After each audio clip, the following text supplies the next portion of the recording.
going to talk a little bit about how you can get your child ready for their virtual teaching session by some things that you can do about 10 minutes before the session starts. One of the things you want to do is make sure that your child's basic needs are met. So make sure they've used the bathroom, remind them to do so, or change their diaper if they're not yet toilet trained. Another thing we want to make sure is that they're fed. They haven't had too many hours between the time they last ate, and we want to make sure that we haven't fed them the things that we might be using as reinforcements. So if they're using goldfish or fruit snacks, we want to make sure that we're not feeding those to our children right before their session. So make sure that their, basic needs are met before the session begins. Another thing we want to consider is their physical environment. So we want to make sure, if possible, we are in a room free of distraction or in a room that has as little distraction as possible. So we want to make sure that the sounds and visual stimulation are minimized. So no TV on, no music on. Make sure that those things are decreased. We also want to make sure that our children, if they are in a playroom or where all their toys are, that there's some restricted access to those toys and games. We don't want to have our children be able to access anything they might want to play with during the session because we want to make sure that this is led by the teacher. We also want to make sure that our students are sitting on a hard surface, so we would recommend at a kitchen table, on a chair or a bench, or even the floor if we're working with some of our preschool kiddos. Soft surfaces allow for a lot of movement, maybe some rolling around or some sensory seeking activities, and we want to make sure that our students are set up for success. I can't stress enough to check out our other YouTube videos on the importance of routines and visual schedules.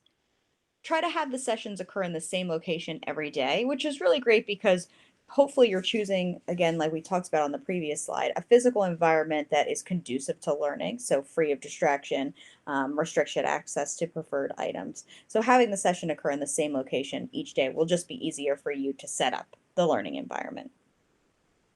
Try to keep the times and the transition routines as consistent as possible and reach out to your child's teacher about potentially using some kind of visual or textual schedule to let the child know what's coming up next.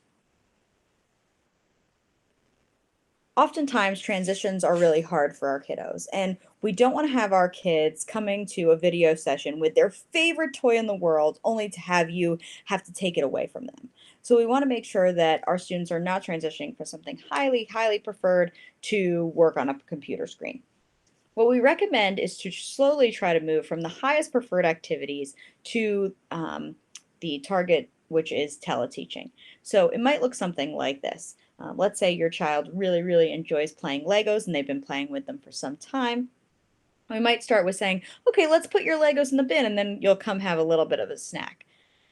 After the student or right before the student has done the snack, you might say, okay, you can sit here and look at some books when you're done snack. And then following that, it might be like, okay, it's time to close the book. Do you want to show your teacher, the front cover when they come on the screen? So again, we're not going right from the highly preferred Legos to teleteaching. We're taking little steps in between to make it not quite as difficult.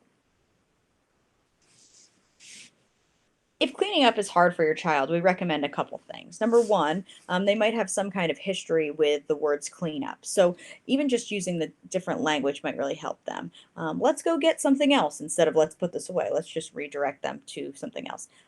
Okay, why don't you put those things over here and we'll come back to them later. Just changing that language might help with the cleanup process. Also, you can have students put their favorite items in certain places. So rather than handing them to you or putting them all the way away, putting them in a designated location again lets them know that they'll be back and able to play with it later. As we talked about on the previous slide, use those gradual transitions. And something to keep in mind is that our kiddos can't really do nothing. They're still learning how to wait. So if you put them in front of the computer screen, before their session with nothing to play with or look at, it might be really hard for them to stay. So we recommend giving your child a book or something moderately preferred to play with before the session starts so that they're sitting and they're ready and they're in front of the computer screen once the teacher logs on. Remember, virtual learning needs to be fun. Our first goal and our biggest challenge right now is to get your child to attend and want to interact on the screen, which is very different for all of us, let alone our kiddos. So, if your child does happen to get up, walk around, wander, try to bring the computer to them and don't try to make them stay or physically prompt them to remain in a seat. Move the computer to them, and we'll try to do a process called pairing, making the computer and the interaction between your child and their teacher really, really fun and exciting so they want to keep looking at the screen.